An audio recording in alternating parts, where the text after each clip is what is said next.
அவுது பில்லாஹி மினஷ் ஷைத்தானிர் ரஜீம். பிஸ்மில்லாஹிர் ரஹ்மானிர் ரஹீம். நஹ்மதுஹு வ நுஸல்லி அலா ரசூலில் கரீம். அம்மா பாத். அளவற்ற அருளாளனும் நிகரற்ற அன்புடையவனும் ஆகிய எல்லாம் வல்ல அல்லாஹ் ரப்புல் ஆலமீனை போற்றி புகழ்ந்தவனாக தி வின்ஸ் ஆஃப் இஸ்லாம் இந்த யூடியூப் சேனலின் சார்பில் அன்பு சகோதரர் உஸ்மான் கான் அவர்களுடைய சமூக அக்கறையின் காரணமாக இந்த தியாகத் திருநாள் சந்திப்பு மற்றும் சாதனையாளர்களை கௌரவித்தல் இந்த நிகழ்ச்சி சீரோடும் சிறப்போடும் சமூக அக்கறையோடும் ஏற்பாடு செய்யப்பட்டிருக்கிறது. இந்த நிகழ்ச்சிக்கு சிறப்பு விருந்தினர்களாக வருகை தந்திருக்கக்கூடிய எம்என்பி ஜமாத் பேட்டையினுடைய தலைவர் ஜனாப் ஹாஜி தாதாபீர் அவர்களே, ஷேக் அறக்கட்டளையினுடைய நிறுவனர் அன்பு சகோதரி ஷிஹாபுதீன் அவர்களே, காயிதே மில்லத் கல்வி சங்கத்தினுடைய தலைவர் அன்பு சகோதரர் காதர் ஒலி அவர்களே, எனக்கு முன்னாலே சிறப்புரையாற்ற இருக்கக்கூடிய பட்டிமன்ற பேச்சாளர் அன்பு சகோதரி மஹ்மூதா சயீத் அவர்களே, திரளாக கூடியிருக்கக்கூடிய ஜமாத்தார்களே, தாய்மார்களே, மாணவிகளே, இந்த அரங்கத்திலே கூடியிருக்கக்கூடிய நம் அனைவரின் மீதும் நம்மையெல்லாம் படைத்து பரிபாலித்து கண்காணித்து கொண்டிருக்கக்கூடிய எல்லாம் வல்ல அல்லாஹ் ரப்புல் ஆலமீனுடைய அன்பும் அருளும் சாந்தியும் சமாதானமும் என்றென்றும் நிலவட்டுமாக. அஸ்ஸலாமு அலைக்கும் ரஹ்மத்துல்லாஹி வ பரக்காத்துஹு. கொஞ்ச நேரம் அமைதியாக இருந்தீங்கன்னா அதுக்கும் கொஞ்ச நேரமாக குறைவாக நான் பேசிட்டு உங்களை விட்டுறேன். கொஞ்ச நேரம் அமைதியாக இருங்க. ரொம்ப முக்கியமான சில செய்திகளை பகிர்ந்து கொள்ள வேண்டிய தேவை இருக்குது. உங்களுடைய நலன் கருதி உங்கள் வாழ்க்கையில் வளம் பெருகணும். உங்கள் பிள்ளைகள் மிகச்சிறந்த பிள்ளைகளாக, சாலிகான பிள்ளைகளாக, அறிவும் ஆற்றலும் உடைய பிள்ளைகளாக, அதிகாரமிக்க பிள்ளைகளாக உருவாகி வரணும் அப்படிங்கிற அந்த ஒரு நோக்கத்துக்காகத்தான் இந்த நிகழ்ச்சி ஏற்பாடு செய்யப்பட்டிருக்கிறது. வேறு எந்த காரணமும் இல்லை. நீங்கள் நல்லா இருக்கணும், உங்கள் குடும்பம் நல்லா இருக்கணும், உங்கள் சந்ததி நல்லா இருக்கணும், சரியா, உங்களுடைய ஜெனரேஷன் நல்லா இருக்கணும்.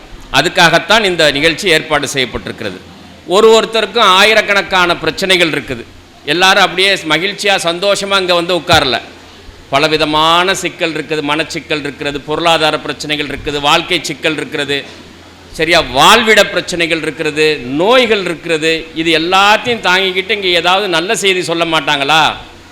இந்த சிக்கலில் இருந்தெல்லாம் விடுபடுவதற்கு ஏதாவது செய்தி சொல்ல மாட்டாங்களா? வழிகாட்ட மாட்டாங்களா? உதவி செய்ய மாட்டாங்களா என்ற எண்ணத்தோடு தான் எல்லாரும் இங்கே அமர்ந்திருக்கிறோம்.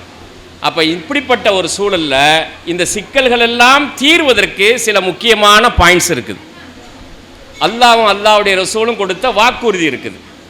அந்த வாக்கை நம்ம கரெக்டாக ஃபாலோ பண்ணிட்டோம் அப்படின்னு சொன்னால் நம்ம வாழ்க்கையில் மகிழ்ச்சி ஏற்படும், சந்தோஷம் ஏற்படும், நம்முடைய எண்ணங்கள் எல்லாம் நிறைவேறும், நம்ம செய்யக்கூடிய பிரார்த்தனைகள் எல்லாம் நிறைவேறும். சில முக்கியமான விவரங்கள் இருக்கிறது, அதை நம்ம ஃபாலோ பண்ணோம் அப்படின்னா போதும். அப்போ என்ன விவரம்? எப்படி ஒரு வீட்டில் மாற்றங்கள் ஏற்படும்? ஒரு குடும்பத்தில் ரொம்ப வறுமையாக இருக்குதுன்னு வச்சுக்கோங்க, பொருளாதார சிக்கல் இருக்குது, வர்ற காசெல்லாம் செலவாயிடுது. அதாவது கைக்கு கிடைச்சது வாய்க்கு கிடைக்கலன்னு சொல்லுவாங்க பாருங்கள், அந்த மாதிரி சம்பாதிக்கிறாங்க. சம்பாதிக்கிறது அளவுக்கு மீறி உழைச்சி சம்பாதிக்கிறாங்க. சாதாரண உழைப்பல்ல. இன்றைக்கி ஒரு நேரத்தில் 8 மணி நேரம் உழைச்சா போதும், 6 மணி நேரம் உழைச்சா போதும். 90 80களில் எப்படி அப்படின்னா ஒரு நாளைக்கு 3 மணி நேரம் 4 மணி நேரம் அப்படியே வீட்டிலேருந்து ஃபஜர் தொழுது முடிச்சுட்டு அப்படியே வயக்காட்டையெல்லாம் சுற்றி தோட்டம் துறவுகளையெல்லாம் சுற்றி பார்த்துட்டு லொகர் தொழுகை வீட்டுக்கு வந்துடுவாங்க. அப்புறம் சாயங்காலம் ஊர் உறவுகள் வீட்டுக்காரங்க அப்படியே சுற்றி பார்த்துட்டு பொழுது போயிடும். அப்படிப்பட்ட வாழ்க்கையை வாழ்ந்துருக்கிறாங்க. மூத்தவர்கள் இருக்காங்க, அவங்களுக்கெல்லாம் தெரியும். 1980கள் 90களில் ஒரு நாளைக்கு 3 மணி நேரம் 4 மணி நேரம் வேலை செஞ்சால் போதும், வாழ்க்கை தேவையை பூர்த்தி செஞ்சு அதில் மிச்சம் ஏற்பட்டு உறவுகளுக்கெல்லாம் கொடுக்கக்கூடிய வாழ்க்கை முறை இருந்துச்சு. எல்லாத்துக்கும் தானமாக கொடுக்கக்கூடிய வாழ்க்கை முறை இருந்துச்சு.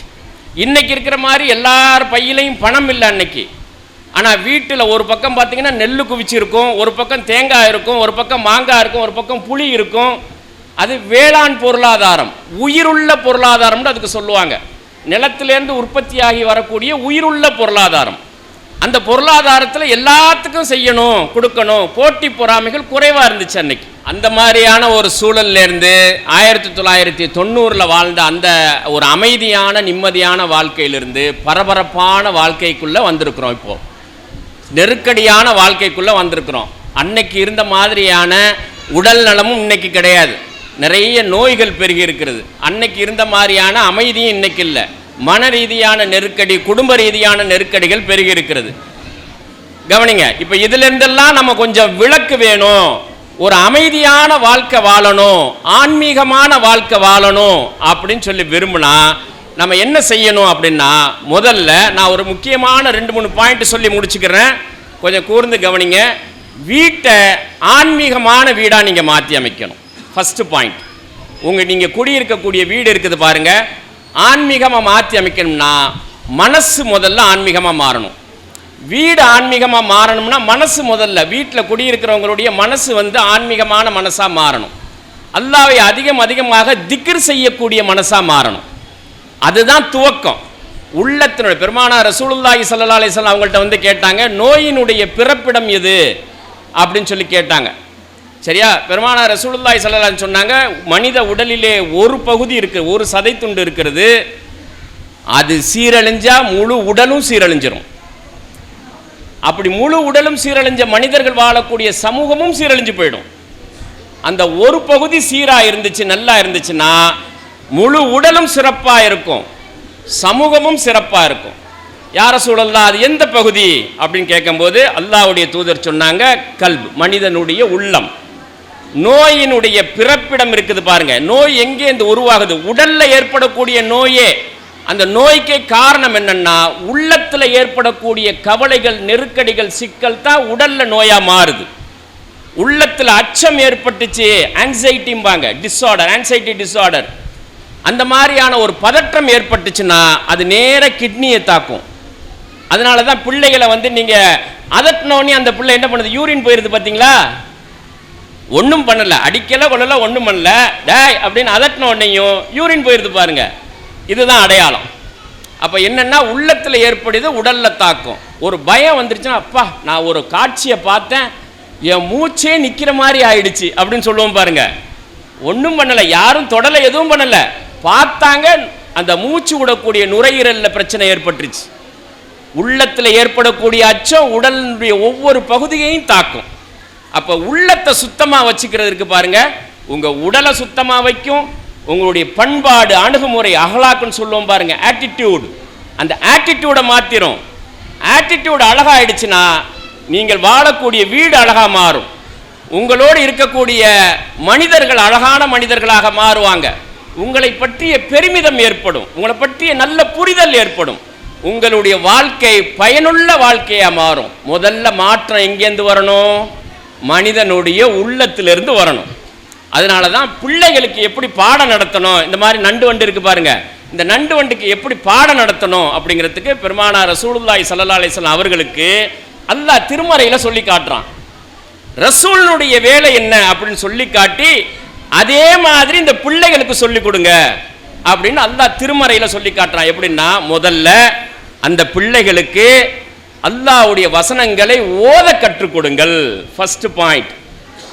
நீங்கள் எல்லா ஸ்கூல்லையும், Montessori school, nursery, primary school, play school, pre school, இது எல்லா ஸ்கூல்லையும் கொண்டு போய் சேர்க்கறதுக்கு முன்னால் அந்த பிள்ளையினுடைய வாயிலிருந்து நீங்கள் வெளிப்படுத்த வேண்டிய வார்த்தை என்னன்னா, அல்லாஹ், அர் ரஹ்மான், அர் ரஹீம். இந்த வார்த்தை அந்த பிள்ளைகள் சொல்ல சொல்ல அந்த மனசுக்குள்ள ஒரு சந்தோஷம் ஏற்படும். அந்த பிள்ளைகளுக்கு நீங்கள் சொல்லிக் கொடுக்க உங்கள் உள்ளத்தில் ஒரு சந்தோஷம் ஏற்படும். சந்தோஷத்தை அல்லாஹ் ஏற்படுத்துறான். அதுதான் அல்லாஹ்வுடைய அருள் ஃபர்ஸ்ட் வர்றது. அப்போ உங்கள் வீட்டில் அந்த பிள்ளைகளுக்கு அல்லாஹ்வுடைய வேதத்தை, குர்ஆனை ஓத கற்றுக் கொடுங்கள். ரெண்டாவது என்ன செய்யணும்? இந்த நபியை நம்ம எதுக்கு அனுப்பணும் அப்படின்னு அல்லாஹ் சொல்றான் பாருங்க. அவர் குர்ஆனை ஓத கற்றுத் தருகிறார், மனித உள்ளங்களை சுத்தப்படுத்துகிறார். அல்லாஹ் திருமறையில் சொல்றான், மனித உள்ளங்களை சுத்தப்படுத்துகிறார். அதைத்தான் பெருமானார் ரசூலுல்லாஹி ஸல்லல்லாஹு அலைஹி வஸல்லம் சொன்னாங்க, ஐ அம் a டீச்சர்னாங்க. மனித குலத்தை, முஸ்லிம்களை மாத்திரமல்ல, ஒட்டுமொத்த மனித குலத்தையும் நற்குணமுடைய மக்களாக மாற்றி அமைக்கக்கூடிய ஆசிரியர் அப்படின்னு சொல்லி சொன்னாங்க. மூன்றாவதாக என்ன? வேதத்திலிருந்து ஞானத்தை கற்றுத்தரணும். இந்த மூணும் தான் தாய், தந்தை, ஸ்கூலு, டீச்சர், சமூகம், ஜமாத்து எல்லாத்துக்கும் கடமை. முஸ்லிம் சமூகத்துக்கு பிள்ளை பருவத்திலிருந்து குர்ஆனை ஓத கற்றுத்தரணும், உள்ளங்களை சுத்தப்படுத்தணும், பண்பாடு, பழக்க வழக்கங்கள், குணங்கள், அணுகுமுறைகள் இது எல்லாத்தையும் சுத்திகரிக்கணும். வேதத்திலிருந்து ஞானத்தை கற்றுத்தரணும். என்ன ஞானம்னா என்னன்னா, இந்த உலகத்தில் இருக்கக்கூடிய எல்லா படைப்புகள் குறித்தும் கற்றுத்தரணும். ஆண் பெண் விளக்கு கிடையாது, ஆணுக்கும் கற்றுத்தரணும், பெண்ணுக்கும் கற்றுத்தரணும். இந்த அடிப்படையில் பிள்ளைகளை நம்ம வளர்க்க ஆரம்பிச்சிட்டோம் அப்படின்னு சொன்னா மனசுல ஒரு சந்தோஷம் பொங்கும், வீடு நிம்மதியா மாறும். சரியா? அதுக்கப்புறம் அல்லாஹ்வுடைய ரசூல் சொன்னாங்க, எந்த வீட்டில் விரைவாக உறங்கி விரைவாக எழுந்திருக்காத மனிதர்கள் வாழ்கின்றார்களோ, நல்லா கவனிங்க, இரவிலே விரைவாக உறங்கி விரைவாக எந்த வீட்டில் எழுந்திருக்கக்கூடிய மனிதர்கள் வாழவில்லையோ அந்த வீட்டுக்கு அல்லாஹ்வுடைய அருள் எடுக்கப்பட்டு விடும். ஏன் இவ்வளவு நெருக்கடி ஏற்படுது? உங்கள் வாழ்நாள் நீடிக்கப்படணும், உங்கள் லைஃப் எக்ஸ்டெண்ட் ஆகணும், உங்க வாழ்நாள் நீடிக்கப்படணும், உங்களுக்கு நிறைய செல்வம் சேரணும். இந்த ரெண்டும் நடக்கணும் அப்படின்னு சொன்னா நீங்க விரைவாக உறங்கணும், விரைவாக எந்திரிக்கணும், அதிகாலையில் எந்திரிக்கணும். அதிகாலையில் எந்திரிக்கக்கூடிய வழக்கம் எடுக்கக்கூடிய வீடுகளுக்கு அல்லாஹ்வுடைய நற்செய்தி, பரக்கத், அருள் வளம் பொங்கி வழியும். எல்லா நபிமார்களும் போய் கேட்டாங்க அல்லாஹ் ரப்புல் ஆலமீன்ட்ட, இந்த மக்களுக்கு சொல்லி சொல்லி விளங்க வைக்க முடியல, தீமையிலிருந்து விலகி இருங்க, சாராயம் காய்ச்சாதீங்க, வட்டி வாங்காதீங்க, விபச்சாரம் பண்ணாதீங்க, பலதெய்வ கொள்கைக்கு போகாதீங்க, இந்த ஒரே இறைவனை வணங்குங்க அப்படின்லாம் சொல்லி சொல்லி பார்த்தாங்க. யாரும் கேட்க மாட்டேங்கிறாங்களா அப்படின்னு சொல்லி நபிமார்கள்லாம் சொல்லும்போது, நபிமார்கள் எல்லோருக்கும் அல்லாஹ் ஒரு விஷயத்தை சொல்லி தந்தான். உங்களுக்கு சிரமமா இருக்குதா, ஒன்றை ஃபாலோ பண்ணுங்க, சூரியன் உதிப்பதற்கு முன்பாகவும் சூரியன் மறைவதற்கு முன்பாகவும் என்னை துதித்து கொண்டிருங்கள். எவ்வளவு ஈஸியான விஷயம்! உங்களுடைய எல்லா பிரச்சனைகளும் சார்ட் அவுட் ஆகிறதுக்கு ஆன்மீகம் வழிகாட்டுது பாருங்க. அல்லாஹ்வும் அல்லாஹ்வுடைய ரசூலும் சொல்றாங்க, உங்களுடைய பொருளாதார நெருக்கடி தீர்வதற்கு கணவனுக்கு மனைவிக்கு மத்தியில் எப்போ பார்த்தாலும் கருத்து முரண்பாடுகளே வந்துகிட்டு இருக்குது. அவர் ஒரு சொல்றாரு, இந்த அம்மா ஒரு மாதிரியா புரிஞ்சுக்குது, இந்த அம்மா ஒன்று சொல்லுது, அவர் ஒரு மாதிரியா புரிஞ்சுக்கிறாரு, ரெண்டு பேரும் பேசுறத வந்துட்டு பிள்ளைங்க கேட்க மாட்டேங்குது, எப்போ பார்த்தாலும் பிரச்சனை, பணம் பத்தல, சீட்டுக்கு கட்டணும், இஎம்ஐ கட்டணும், அதுக்கு கட்டணும், இதுக்கு கட்டணும், இதே தான் வீட்டில் ஒரே பேச்சா இருக்குது. அப்போ இது என்ன சொல்யூஷன்? இந்த பிரச்சனை தீரவே தீராது. நீங்கள் விரைவாக உறங்கி விரைவாக எழுந்திருத்து ஃபஜர் தொழுது விட்டு எந்த வீட்டில் உறங்குகிறார்களோ அந்த வீட்டுக்கு அல்லாஹ்வுடைய அருள் இருக்காது. சூரியன் உதிப்பதற்கு முன்பாக இறைவனை துதித்துக் கொண்டிருங்கள், சூரியன் மறைவதற்கு முன்பாகவும் இறைவனை துதித்துக் கொண்டிருங்கள். அசரிலிருந்து இஷா வரைக்கும் உறங்கி விடாதீர்கள், பிள்ளைகளை உறங்க வைத்து விடாதீர்கள். உங்களுக்கு எல்லாம் தெரியும், இந்த மாலை நேரத்தில் தான் மனசு ஒரு மாதிரியா சஞ்சலமா இருக்கும் பாருங்க. ஏதோ சொல்ல தெரியல, ஆனால் மனசு ஒரு மாதிரியா கவலையா இருக்குன்னு சொல்லுவாங்க பாருங்க. அது மகரிபுடைய நேரம். அதனால 4:30 மணி அசருடைய நேரத்திலிருந்து இஷாவுடைய இடைப்பட்ட நேரம் தூங்குவதற்கு தடை செய்யப்பட்ட நேரம். சயின்டிஃபிக்லி இட்ஸ் ப்ரூவன், விஞ்ஞான ரீதியாக ஆய்வு செய்யப்பட்ட அந்த நேரத்தில் உறங்கக்கூடியவர்களுக்கு மனநலம் பாதிக்கப்படுகிறது என்பது உறுதியாயிருக்கிறது. அதனால மாலை நேரங்களில் தூங்குறது, ஃபஜர் தொழுது விட்டு தூங்குறது, இது எல்லாம் உங்க வாழ்க்கை சிக்கலை ஏற்படுத்தும். அல்லாஹ்வுடைய பரக்கத் இல்லாமல் அருள் வளம் இல்லாமல் போயிடும். அருள் வளம் இருந்தால் தான் மாற்றி அமைக்க முடியும். அதனால அந்த வாழ்க்கை முறைக்கு கொண்டு வருவது. அடுத்த பாயிண்ட் என்ன? நீங்கள் வீடுகளிலே சமைக்கின்ற போது என்ன சமைக்கிறோம், அதனுடைய பொருள், அந்த சத்து என்ன இருக்குது அப்படிங்கிறது தெரிஞ்சு சமைக்கிறது. அல்லாஹ்வுடைய ரசூலுக்கு முன்னால் கொண்டு வந்து வைக்கப்பட்ட எந்த உணவாக இருந்தாலும் சரி, அந்த உணவு யார் சமைத்தது, எதில் சமைக்கப்பட்டிருக்கிறது என்பதை அறியாமல் அவர்கள் உண்டது கிடையாது. ஒரு காய்கறியில் ஒரு கத்தரிக்காயை நீங்கள் சமைக்கிறீங்க, பருப்பு வைக்கிறீங்க, அல்லது ஒரு கேரட்டை நீங்கள் சமைக்கிறீங்க, ஒரு உருளைக்கிழங்கை சமைக்கிறீங்கன்னா அதில் என்ன சத்துக்களை இறைவன் படைத்திருக்கிறான் என்பதை அறிந்து கொள்வதற்கு பாருங்க, அறிவிலேயே மிகச்சிறந்த அறிவு. அப்படி ஒரு பெண்மணி அந்த சத்துக்களை தெரிந்து கொள்கின்றாள். அரிசியில் என்ன இருக்குது, கோதுமையில் என்ன இருக்குது, சிறுதானியங்களில் என்ன இருக்குது, இதை தெரிந்து கொண்டு சமைக்கின்ற போது வீட்டில் நோயே அண்டாது. நல்லா கவனிச்சுங்க, சமையல் கூடம் அல்லது அது ஒரு மருந்து உற்பத்தி கூடம். ஊர் பக்கம் சொல்லுவாங்க பாருங்க, அது என்னத்தை கவனத்தில் செலுத்திச்சு, வெந்தத்தை தின்னுட்டு விதி வந்தா சாகக்கூடிய வாழ்க்கை முறையா வாழுதுன்னு சொல்லுவாங்க பாருங்க. அதல்ல ஒரு முஸ்லீமுடைய வாழ்வு. சமைக்கிற பொருள் எதில் சமைக்கப்படுகிறது என்பதை ஒரு பெண்மணி அறிந்திருந்தால் அவர்களுடைய பொருளாதாரம் வைத்தியத்துக்கு போகாது, மருத்துவருக்கு போகாது, மருந்து மாத்திரைக்கு செலவாகாது. உடல்ல ஏற்படக்கூடிய எல்லா உறுப்புகளுக்கும், உடலில் இருக்கக்கூடிய உறுப்புகள் அத்தனைவற்றையும் சீர் செய்யக்கூடிய ஆற்றலைத்தான் இறைவன் படைத்ததற்கு பிறகுதான் ஆதம் அலைஹிஸ்ஸலாத்தை இறக்குறான், இந்த பூமியில இறக்குறான். இன்னைக்கு நீங்க ஒரு சுண்டைக்காயை நீங்க எடுத்து பார்த்தீங்கன்னா சுண்டைக்காயில என்ன சத்து இருக்குன்னு இதுவரைக்கும் வச்சிருக்கக்கூடிய மெஷினை வச்சு கண்டுபிடிச்சு சொல்லியிருப்பாங்க. அதான் பாட புத்தகத்தில் இருக்குது, பாட்டனியில் இருக்குது. இன்னொரு 50 வருஷம் கழிச்சு பார்த்தீங்கன்னா இது சத்து மாறிடும். அன்னைக்கு இருக்கக்கூடிய அறிவுக்கும் டெக்னாலஜிக்கும் சுண்டைக்காயில இவ்வளவு சத்துக்கள் இருக்குதா அப்படின்னு தெரிஞ்சிடும். ஒரு 500 வருஷம் கழிச்சு பார்த்தா சுண்டைக்காயில இவ்வளோ சத்துக்கள் இருக்குதான்னு தெரிய வரும். உலகம் அழிகிற காலம் வரைக்கும் ஒரு சுண்டைக்காயில என்ன சத்து இருக்குங்கிறது அறிந்து கொள்ளக்கூடிய ஆற்றல் மனித மூளைக்கு கிடையாது. அதனால அதை தெரிந்து உணவு சமைக்கின்ற போது உடல்ல எந்த நோயும் இல்லாமல், நோய் நொடி இல்லாமல் உங்களுடைய பொருளாதாரம் பாதுகாக்கப்படும். அடுத்த பாயிண்ட் என்ன? வீட்டில் பிள்ளைகளுக்கு என்ன சொல்லிக் கொடுக்கணும், உங்க பிரச்சனைகள்லாம் தீர்வதற்கு உண்டான ஸ்டெப்ஸை நான் சொல்லி தந்துகிட்டு இருக்கிறேன். ஈஸியா ஒரு அறிவுள்ள ஒரு பெண்மணி ஒரு சந்ததிகளை, அவருடைய சந்ததிகளையே சீர்தூக்கிடுவா. அவர் சந்ததிகளில் யாரும் ஏழ்மையில் போய் சிக்காமல், அறியாமையில் சிக்காமல் காப்பாற்றி விடுவாள் ஒரு பெண்மணி. ஆண் என்பவன் விதை, பெண் என்பவள் விளைநிலம். திருமறை அப்படித்தான் சொல்லுது. ஆணுக்கு விதைக்கத்தான் விதை, அவனால் மல்டிப்ளை பண்ண முடியாது, பெருக்க முடியாது. பெண் அப்படி அல்ல, ஒரே ஒரு பயிர் தான், ஒரு நெல்லு தான் 1000 நெற்கள் உருவாகி வருது. 5 கிலோ 10 கிலோ தான் போடுறாங்க நெல், அப்படி விதை நெல்லை தூவி விடுறாங்க. 20 மூட்டை 30 மூட்டை நெல் எடுக்கிறாங்க ஒரு ஏக்கர்லேருந்து. எப்படி? அதைத்தான் திருமறை சொல்லி காட்டுது. பெண் என்பவள் விளைநிலம். அறிவை விதைச்சா அறிவை பெருக்கும், கலாச்சாரத்தை விதைச்சா கலாச்சாரத்தை பெருக்கும், சந்ததிகளுக்கு பெருக்கும். வெறும் வாயால சொல்றது மட்டுமல்ல, அவள் உடலில் ஊறக்கூடிய இரத்தத்தை பாலாக மாற்றுகிறாள் பாருங்க. அந்த வெறும் உணவு அல்லது, அந்த உணவுக்குள்ள பண்பாடு இருக்குது, கலாச்சாரம் இருக்குது, அன்பு இருக்குது, பாசம் இருக்கிறது, ஆன்மீகம் இருக்குது, எல்லாம் கலந்தது. அந்த பிள்ளைக்கு ஊட்டப்படுகிறது. அதனாலதான் மகிழ்ச்சியான பிள்ளையாக அது உருவாகி வருது. மகிழ்ச்சியோடு அந்த பிள்ளைக்கு தாய்ப்பால் ஊட்டுகின்ற போது மகிழ்ச்சியான பிள்ளையா உருவாகி வரும். சிரிச்சுக்கிட்டே இருக்கக்கூடிய அம்மாட்ட சிரிச்சுக்கிட்டே அம்மா தாய்ப்பால் ஊட்டுதுன்னு வச்சுங்க, அந்த பிள்ளை எந்த நேரத்தில் அழுகாது, சிரிச்சுக்கிட்டே இருக்கும். பயமுறுத்தாத தாயின் கையில் இருந்து உருவாகி வரக்கூடிய பிள்ளை பயம் என்றால் என்னவென்றே தெரியாமல் உருவாகி வரும். அற்புதமான ஆற்றலை அல்லாஹ் படைத்திருக்கிறான், பெண்களை படைத்திருக்கிறான். அதனால பெண் என்பவள் விளைநிலம். நீங்க பிள்ளைகளுக்கு அறிவையும் ஆற்றலையும் தன்னம்பிக்கையும் துணிச்சலை விதைச்சிங்க அப்படின்னு சொன்னா அற்புதமான தலைமுறை உருவாகி வரும். ஆண் பிள்ளை இருக்கிறான் பாருங்க, அது ஒரு வித்தியாசமான படைப்பு. பெண் பிள்ளை ஒரு வித்தியாசமான படைப்பு. ஆண் பிள்ளையை தாய் மட்டும் வளர்த்து விட இயலாது. ரொம்ப முக்கியமாக கவனத்தில் எடுத்துக்கணும். 12 வயசு 13 வயசு ஆயிடுச்சு அப்படின்னா உங்களால கண்ட்ரோல் பண்ணவே முடியாது. அது தனித்த ஒரு படைப்பு ஆண் பிள்ளை.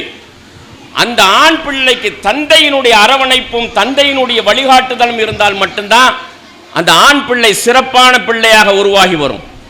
அதனாலதான் தந்தை சொல்மிக்க மந்திரம் இல்லை என்று சொல்லப்பட்டது.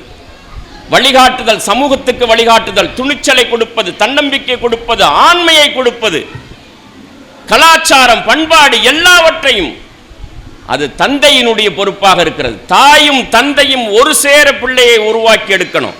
பெண் பிள்ளையை தாய் உருவாக்கி எடுத்துடலாம், ஆண் பிள்ளையை தாயால் மட்டுமே உருவாக்கிவிட இயலாது. தந்தையினுடைய வழிகாட்டுதல் கட்டாயம் அங்கே தேவை. அதை நாம் உணர்ந்து கொள்ள வேண்டும். ஆனால் இன்னைக்கு என்னென்னா நிறைய பேர் வெளிநாட்டில் இருக்கிறதுனால தந்தையினுடைய அரவணைப்பு இல்லாமலேயே உருவாகி வரக்கூடிய ஒரு சூழல் உருவாகி இருக்கிறது. கவனித்துக் கொள்ளுங்கள். யார் யார் வீட்டிலையெல்லாம் ஆண் பிள்ளை இருக்கிறதோ ஆண் பிள்ளைக்கு தந்தை இல்லாத சூழலும் கூட உலகத்தின் உயர்வான சிந்தனைகளை நீங்கள் விதைக்க வேண்டும். உங்க வீட்டில் மாற்றம் வரணும், உங்க குடும்பத்தில் வறுமை ஒழியணும், ஏழ்மை ஒழியணும், இந்த நாட்டில் ஏழ்மை ஒழியணும் அப்படின்னா அடுத்த ஜெனரேஷனை உருவாக்குறதுல முழு கவனம் செலுத்தணும். உங்க சந்ததிகளை உருவாக்குறதுல முழு கவனம் செலுத்தணும். அந்த பிள்ளைகளுக்கு, ஆண் பிள்ளைக்கு உயர்வான சிந்தனை நீங்க விதைச்சிங்க அப்படின்னா 10-15 வருஷத்துல மாற்றத்தை ஏற்படுத்திடுவான். ஒரு 10 வயசு பையனுக்கு நீங்க விதைச்சிங்க, சிந்தனையை விதைச்சிங்கன்னா போதும். 15 வயசுலேயே ஒரு 10 அல்லது 15 ஆண்டுகள் 25 வயசாகி வரும்போது அவன் மகத்தான ஒரு சிந்தனையாளனாக, அறிஞனாக, விஞ்ஞானியாக உருவாகி வந்துடுவான். ஒன்று நீங்க செய்ய தேவையில்லை, நான் சொல்ற மாதிரி நீங்க கடைபிடிங்க. கொஞ்சம் அமைதியா இருங்க. கொஞ்சம் டீலாம் அப்புறம் குடிச்சிக்கலாம். கொஞ்சம் கவனத்தில் எடுங்க. உங்கள் வீட்டில் மாற்றத்தை ஏற்படுத்தக்கூடிய செய்தி. உங்கள் வீட்டில் யார் யார் வீட்டிலெல்லாம் ஆண் பிள்ளை இருக்கிறதோ அந்த ஆண் பிள்ளைய இந்த மீட்டிங் முடிச்சதுக்கப்புறம் கூட்டி போய் மொட்டை மாடியில் நிற்க வச்சு வானத்தை காட்டுங்க. வானத்தை காட்டி அங்கே என்ன தெரியுது பார் அப்படிங்க. என்னம்மா தெரியுது? ஒன்றும் இல்லை, நட்சத்திரம் தெரியுது அப்படின்னு சொல்லுவான். நட்சத்திரங்களை அவ்வளோ மினுமினுக்கு, அதான் வானத்தை இறைவன் அப்படியே வந்து அலங்கரித்திருக்கிறான்னு திருமறையில் அல்லாஹ் சொல்லி காட்டுறான். நட்சத்திரங்கள் மீது ஆணையாக வானம் அலங்கரிக்கப்பட்டிருக்கிறது. வானத்தில் ஒரு வீடு இருக்குது, அந்த இடத்துல அது தொங்கிக்கிட்டு இருக்குதுன்னு சொல்லுங்க. கொஞ்சம் விவரம் தெரிஞ்ச படித்த பொம்பளை பிள்ளைங்க இருப்பீங்க பாருங்க. வானத்தில் ஒரு வீடு இருக்குது, அது அந்த இடத்துல தொங்கிக்கிட்டு இருக்க ஒரு இரும்பு வீடு. இங்கேருந்து ஒரு 400 கிலோமீட்டரில் இருக்குது. சரியா? இங்கேருந்து 400 கிலோமீட்டர் மேலே ஒரு வீடு அந்த இடத்துல தொங்கி அப்படியே சுற்றி வந்துக்கிட்டு இருக்குது. அந்த வீட்டுக்கு என்ன பேர் தெரியுமா? யாரா படித்த பிள்ளைங்க சொல்லுங்க. அந்த வீட்டுக்கு என்ன பேரு? அங்க ஒரு 5 பேர் இருக்கிறாங்க. 5 பேர் இருந்து ஆராய்ச்சி பண்ணிட்டு இருக்கிறாங்க. இதைத்தான் ஆம்பளை பிள்ளைக்கு நீங்க சொல்லித்தரணும், பொம்பளை பிள்ளைக்கும் சொல்லணும். ஆனா 2 பேரும் 2 விதமா எடுத்துப்பாங்க. அதை ஆம்பளை பிள்ளைக்கு இதை சொன்னீங்கன்னு வச்சுக்கங்க, அவன் அண்ணா அதை அப்படியே பார்த்துக்கிட்டு இருப்பான். வீடு இருக்கா, 5 பேர் இருக்காங்களாங்க, என்னம்மா செய்யறாங்க 5 பேர், அங்க போய் உட்காந்துக்கிட்டேன்னு சொல்லி கேட்பான். அங்க போய் உட்கார்ந்து இந்த கோள்கள் எல்லாம் எப்படி சுத்துது, நட்சத்திரங்கள் எல்லாம் எப்படி சுத்துது, சூரியன் எவ்வளவு தூரத்தில் இருக்குது, இது எல்லாத்தையும் ஆராய்ச்சி பண்ணிட்டு இருக்கிறாங்க. அது எப்படிமா காத்தே இல்லாத இடத்துல போய் உட்கார்ந்துருக்கிறாங்க? வீட்டுக்குள்ள காத்து இருக்குது, வீட்டுக்கு வெளியே தான் காத்து இல்லை. அந்த வீட்டுக்கு என்ன பேரு? இன்டர்நேஷனல் ஸ்பேஸ் ஸ்டேஷன் அதுக்கு பேரு, சர்வதேச விண்வெளி ஆராய்ச்சி நிலையம்னு அதுக்கு பேரு. 400 கிலோமீட்டர்ல தொங்கிட்டு இருக்குது, சுத்தி வந்துகிட்டே இருக்குது. அப்படியா? அதுக்கு நீ போறியான்னு கேளுங்க. என்ன செய்வான்? எப்பமா போகணும்னு கேட்பான். இதான் ஆம்பளை பிள்ளை. பொம்பளை பிள்ளைகிட்ட சொல்லிங்கன்னா அப்படியா, சரி சரி சரி சரி பார்ப்போம். வித்தியாசமா தான் படைச்சிருக்கிறான் பாருங்க. ஆணுக்கு சிந்தனை வேற. அவனுக்கு எப்போ பார்த்தாலும் அட்வென்ச்சர். பைக்கில் ஏறணும், என்ன ஆற்றுல குதிக்கணும், மலையில் ஏறணும், மரத்தில் ஏறணும், கை காலை உடைச்சிக்கிறணும். அவனுக்கு 13-14 வயசுல முறுக்கேறி வருது பாருங்க உடம்பு. உழைக்கக்கூடிய தன்மையை கொடுக்குறான் பாருங்க. அந்த 13 வயசு பைய ஒரு 4-5 ஜீவனை காப்பாற்றிடுவான், மூட்டை தூக்கியாவது காப்பாற்றிடுவான். அதனால தான் எல்லாரும் ஆம்பளை பிள்ளைக்கு ஆசைப்படுறது. ஏன் காப்பாற்றிடுவான் அப்படிங்கிறதுனால. அவனுக்கு தேவை அட்வென்ச்சர். அவனை கூப்பிட்டு நீங்கள் உட்கார பொத்தி பொத்தி பிராய்லர் கோழி மாதிரி வச்சிருந்தீங்க அப்படின்னு சொன்னா அது அவனுடைய ஆண்மை தன்மை எல்லாம் போயிடும். அந்த அட்வென்ச்சரை தூண்டி விடணும். நீ என்ன பண்ணணும்? நான் அந்த வீட்டுக்கு போகணும், என்னமா செய்யணும் அப்படின்னு சொல்லி கேட்பான். நீ ஒன்றும் செய்யவில்லை, அடுத்து ஒரு 10 வருஷத்துக்கு நான் சொல்ற மாதிரி படி, மேத்ஸ், பிசிக்ஸ், கெமிஸ்ட்ரி படி. இந்த 3லையும் நீ படிச்சு வா. கணிதம், இயற்பியல், வேதியியல் நீ படிச்சீன்னா நம்ம நாட்டில் இருக்கிற இஸ்ரோக்கு முதல்ல போகலாம், அதுக்கப்புறம் நாசாக்கு போகலாம், நாசாலேருந்து ராக்கெட்ல நேரா போயிடலாம், இல்லை இஸ்ரோலேருந்து நேரா போயிடலாம். இதுதான் ஒரு பிள்ளையினுடைய பிஞ்சு உள்ளத்தில் விதைக்கக்கூடிய உயர்வான விதைகள், உயர்வான சிந்தனைகள். அவனை நீங்க தூண்டி விடுறீங்க, அவன் வழிபாடு நடத்துறதுக்கு, அல்லாவை வணங்குவதற்கு. ஏன் அல்லாஹ் திருமறையில் சொல்லிருக்க, அந்த வானம் பூமியை கடந்து செல்லுங்கள், இது எப்படி படைக்கப்பட்டிருக்கிறது என்பதை நீங்கள் ஆய்வு செய்யுங்கள். இதை சொல்றதா இல்லையா? இப்ப பாருங்க, சைனாக்காரன் போயிட்டு வந்துட்டான் பாருங்க, ஒரு பெரிய கல்லை தூக்கிட்டு வந்துட்டான். 3 நாள் ஆச்சு. சந்திரமண்டலத்திலேருந்து பெரிய கல்லை தூக்கிட்டு வந்து அதை ஆராய்ச்சி பண்ணிட்டு இருக்கிறான். அதனால ஆண் பிள்ளைகளிடம் விதைப்பது உயர்வான சிந்தனைகள். அதே மாதிரி பெண் பிள்ளைகள்கிட்ட. ஏன் பெண் பிள்ளைகள்கிட்ட என்ன விதைக்கணும்? எதையெல்லாம் அவள் கடத்துவாளோ, அடுத்தடுத்த ஜெனரேஷனுக்கு எதையெல்லாம் கடத்தணுமோ அந்த சிந்தனையை விதைக்கணும். அல்லாஹ்வுடைய தீனுல் இஸ்லாம் மார்க்கம் இந்த உலகத்தினுடைய கடைசி நொடி வரையிலும் மாற்ற வேண்டிய கட்டாயம் இருக்கிறது முஸ்லிம் சமூகத்துக்கு. பாக்கி எல்லாம் மாறிடும். இன்னைக்கு பிசிக்ஸ் படிக்கிறாங்க, இன்னொரு 5 வருஷத்துல அப்டேட் ஆயிடும். இன்னைக்கு இன்ஜினியரிங் படிக்கிறாங்க, அடுத்து ஒரு 5 வருஷத்துல இந்த பாடங்கள் எல்லாம் இல்லாம போயிடும், வேற பாடங்கள் ஆயிடும். மெடிசின் படிக்கிறாங்க, 10 வருஷத்துல மாறி போயிடும். ஆனா அல்லாஹ்வுடைய தீனுல் இஸ்லாம் மார்க்கம் இருக்குது பாருங்க. இன்னும் 500 வருஷம் கழிச்சு திருநெல்வேலியில லொஹருக்கு 4 ரக்காத் தான் தொழுவ போறாங்க. இன்னும் 1000 வருஷம் கழிச்சு திருநெல்வேலியில அசருக்கு 4 ரக்காத் தான் தொழுவ போறாங்க, ஃபஜருக்கு 2 ரக்காத் தான் தொழுவ போறாங்க, சூரத்துல் ஃபாத்திஹா வச்சு தான் தொழ ஆரம்பிக்க போறாங்க. மாறவே மாறாது, உலகத்தினுடைய கடைசி நாள் வரைக்கும் மாறாது. அந்த தீனுல் இஸ்லாம் மார்க்க கல்வியை பெண்களுக்கு கொடுக்கின்ற போது அவருடைய உள்ளம் மாறுகிறது, உடல் மாறுகிறது, அவருடைய குடும்பம் மாறுகிறது, வீடு மாறுகிறது, சந்ததிக்கு கடத்துகிறார். அதோடு சேர்த்து இந்த உலகத்தினுடைய அறிவையும் அவளுக்கு சேர்த்து கொடுக்கின்ற போது கடத்துவதற்கு நல்ல தலைமுறையை உருவாக்குவதற்கு சிறப்பான காரியமாக இருக்கும். அதனால பிள்ளைகள்கிட்ட உயர்வான சிந்தனையை விதைக்கணும். இன்னொரு விஷயத்தை சொல்றேன், நல்லா கவனிங்க.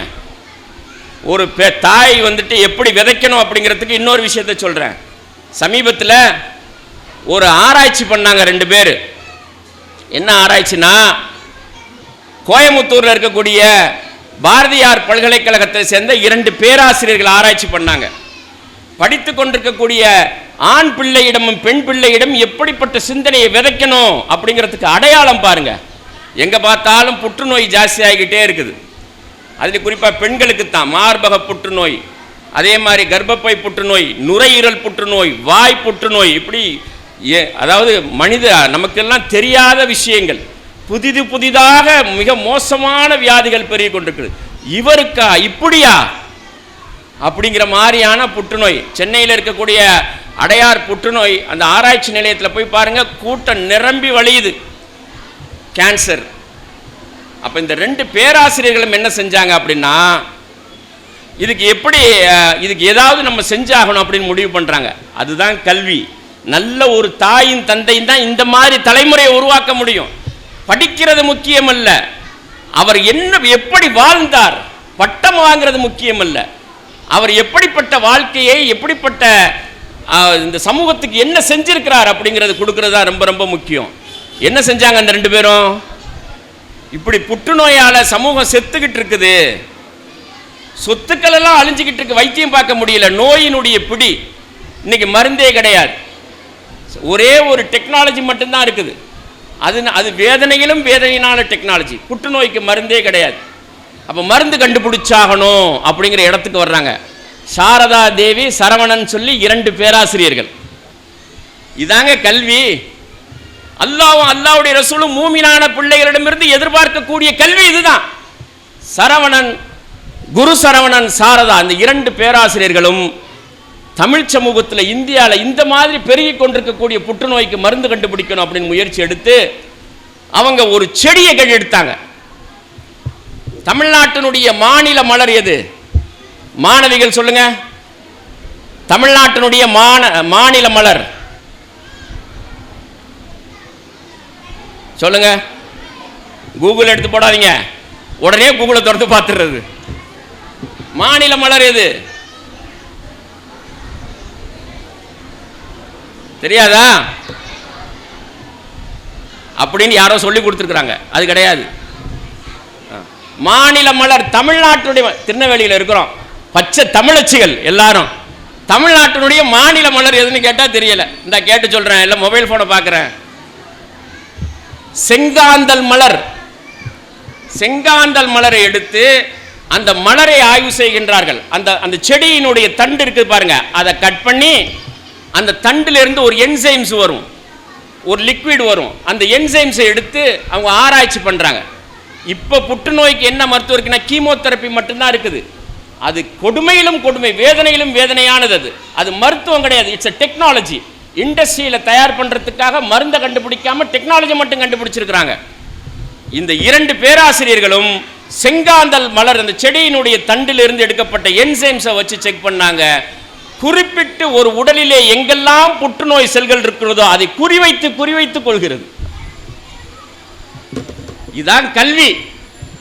பட்டம் வாங்கி பின்னால பெருசா போட்டுக்கிறோம் பாருங்க.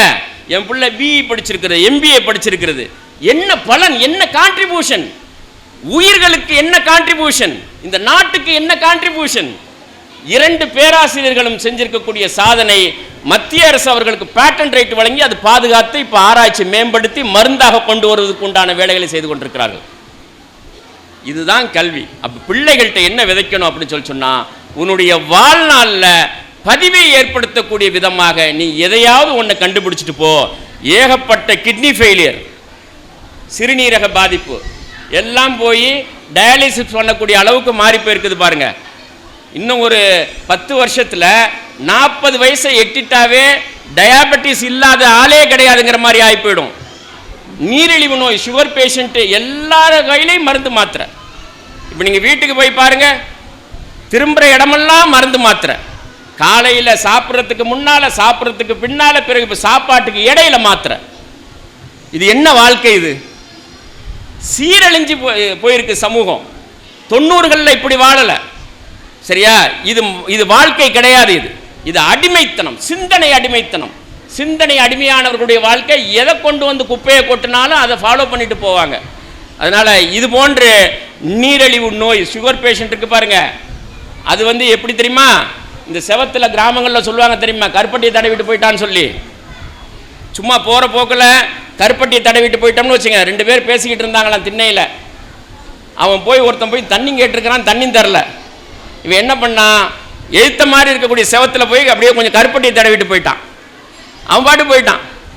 இந்த கருப்பட்டி கொஞ்ச நேரத்தில் கருப்பட்டி மேலே ஈ மொச்சிச்சு.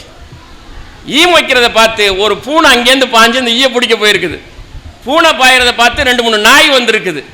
அந்த பூனை மேலே பாயிறதுக்கு 2-3 நாய் வந்துருச்சுன்னு ரோட்டில் போகிறவன் ஒருத்தவன் கல் எடுத்து வீசியிருக்கிறான். அந்த கல் வந்து இங்கே 2 பேர் உட்காந்துருந்தான் பாருங்க, அவன் மண்டையில் பட்டிருக்குது.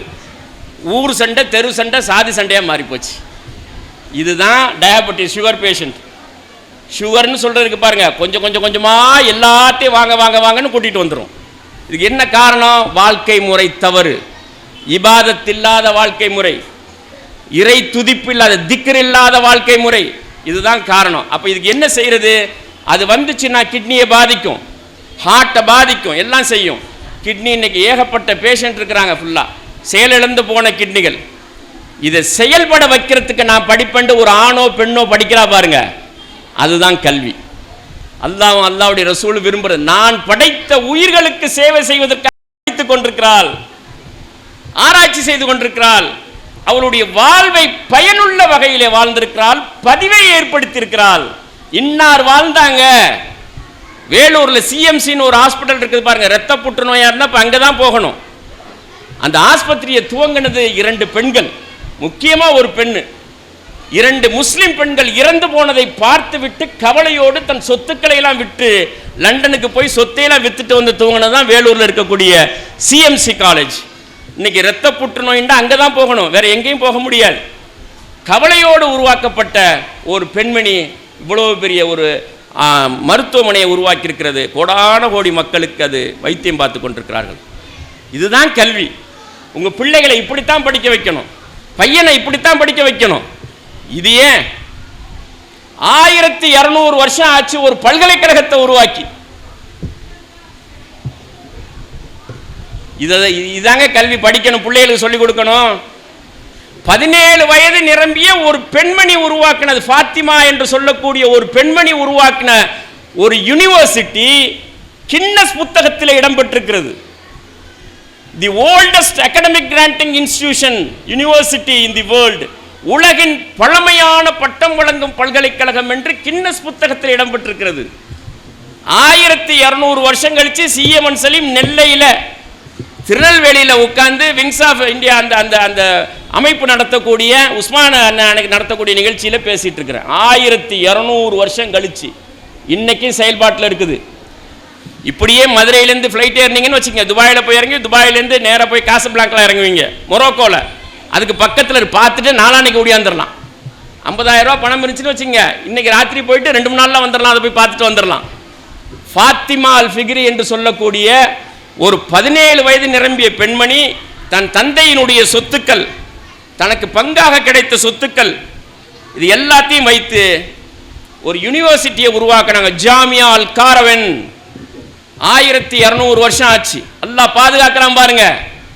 நல்ல நீயத்தோடு துவங்கப்பட்ட எது ஒன்றும், அது யார் எந்த மதத்தை சேர்ந்தவர் என்ற வேறுபாடெல்லாம் கிடையாது. என்ன நல்லா இருக்குது, நல்ல நீயத்தில் துவங்கப்பட்ட எது ஒன்றும் இந்த பூமியிலே தோற்று போகாது. அதுக்கு அடையாளம் ஜாமியா அல் காரவன். அது ஏன் வடலூருக்கு போய் பாருங்க, வள்ளலார், ராமலிங்க அடிகளார். இதைத்தான் பிள்ளைகளுக்கு சொல்லி ஆர்வப்படுத்தணும், கதை கதையா சொல்லணும். யாரெல்லாம் வாழ்ந்திருக்கிறாங்க, எப்படி வாழ்ந்திருக்கிறாங்க, வாழ்க்கையை எப்படி பயனுள்ளதாக்கி இருக்கிறாங்க. இதை பிள்ளைகளுக்கு ராத்திரியில் படுக்க போகும்போது கதை சொன்ன காலமெல்லாம் போயிடுச்சு. தூளியில் போட்டு தாலாட்டு பாடின காலமெல்லாம் போயிடுச்சு.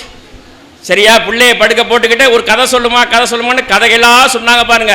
நபித்தோழர்களுடைய கதைகள், நபிமார்களுடைய கதைகள், இஸ்லாமிய வரலாற்றில் நடைபெற்ற கதைகள் எல்லாம் அந்த பிள்ளைகள், அதுதாங்க கல்வி.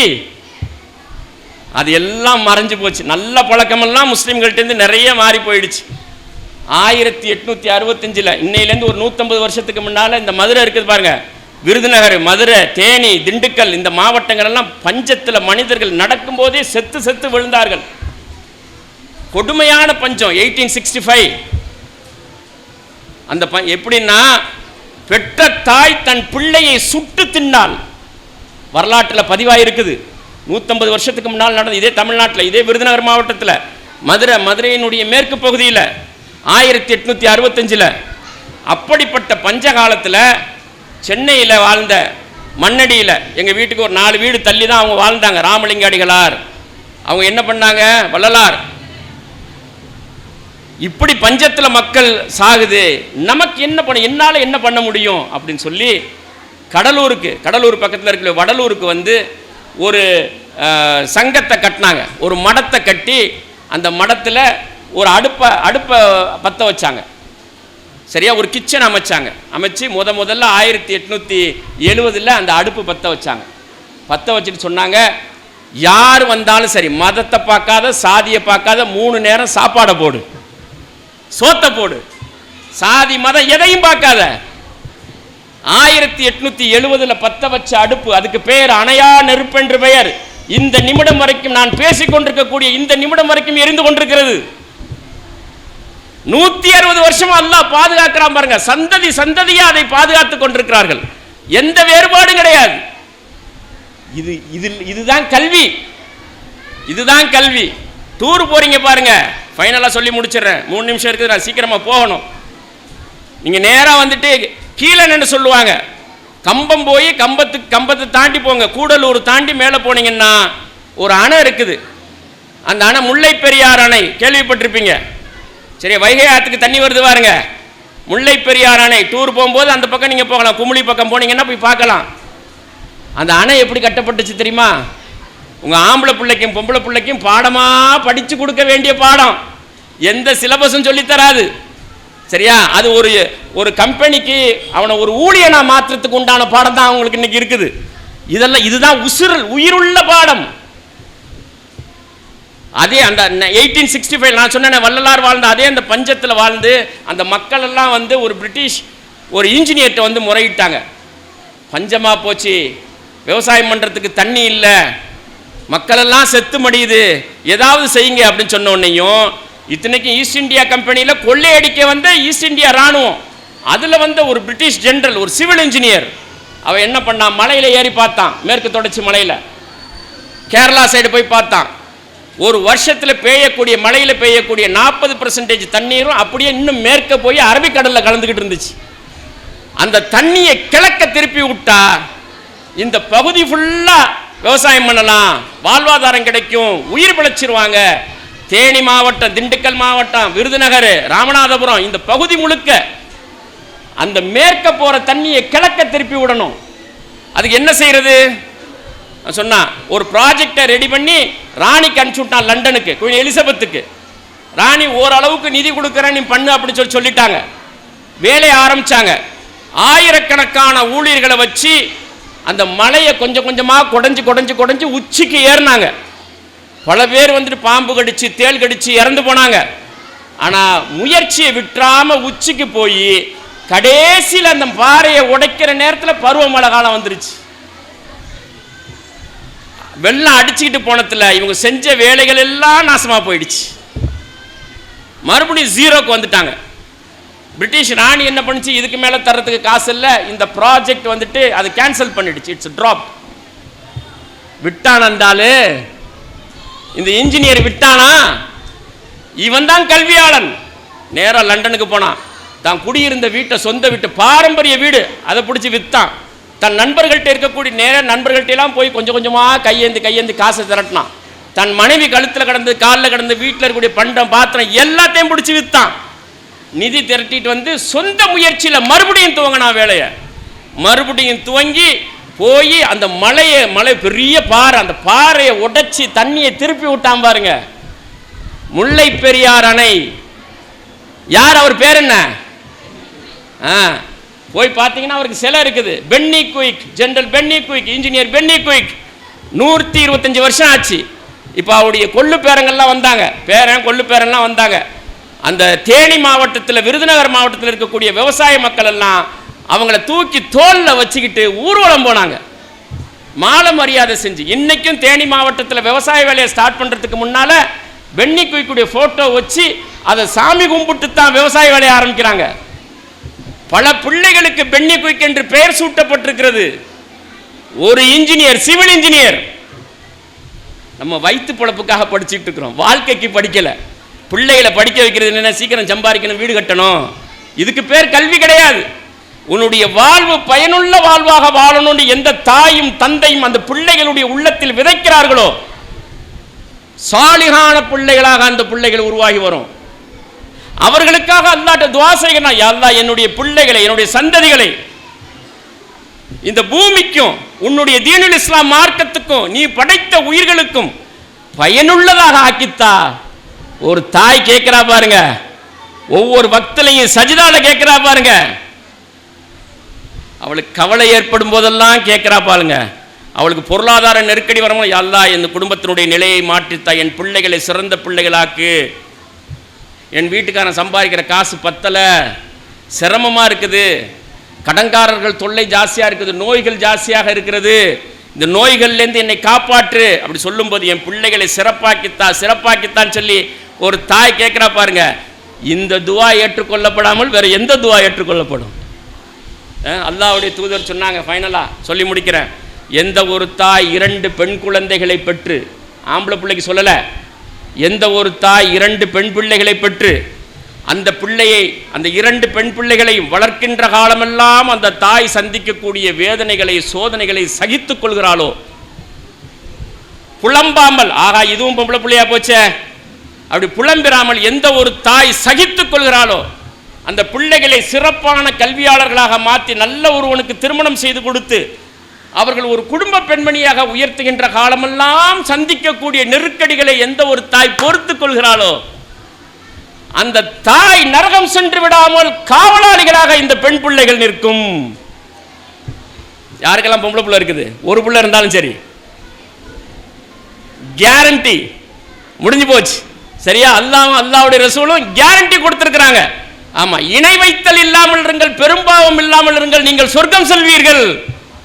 அதனால ஆண் பிள்ளைகளுக்கு சொல்லித்தரப்படல, பெண் பிள்ளைகள் சுப செய்தி சொல்லுங்கள் என்று சொல்லித்தரப்பட்ட பெண் பிள்ளைகளுக்காக சொல்லித்தரப்பட்டிருக்கிறது. அதனால பிள்ளைகளிடம் நல்ல சிந்தனைகள் விதையுங்கள், உயர்வான சிந்தனைகளை விதையுங்கள், வீடுகளை ஆன்மீகமான வீடுகளாக மாற்றுங்கள், இரவிலே விரைவாக உறங்குங்கள், படுத்துக்கிட்டே போனை பார்த்துக்கிட்டு இருக்காதீங்க, ரொம்ப நேரம் மொபைல் போனை பார்த்துக்கிட்டு இருக்காதீங்க, விரைவாக உறங்குங்கள், அதிகாலையில் எழுந்திருங்கள், வீட்டில் மறுமலர்ச்சி ஏற்படும், உங்க உள்ளத்துல மகிழ்ச்சி ஏற்படும், உங்க வீட்டுக்கு பரக்கத்து ஏற்படும், உங்களுடைய உறவுகளுக்கு மத்தியில் நீங்க பெரிய ஒரு நம்பிக்கை ஏற்படுத்தலாம். இது எல்லாம் உங்களுடைய வளர்ச்சிக்கு காரணமாக இருக்கும்.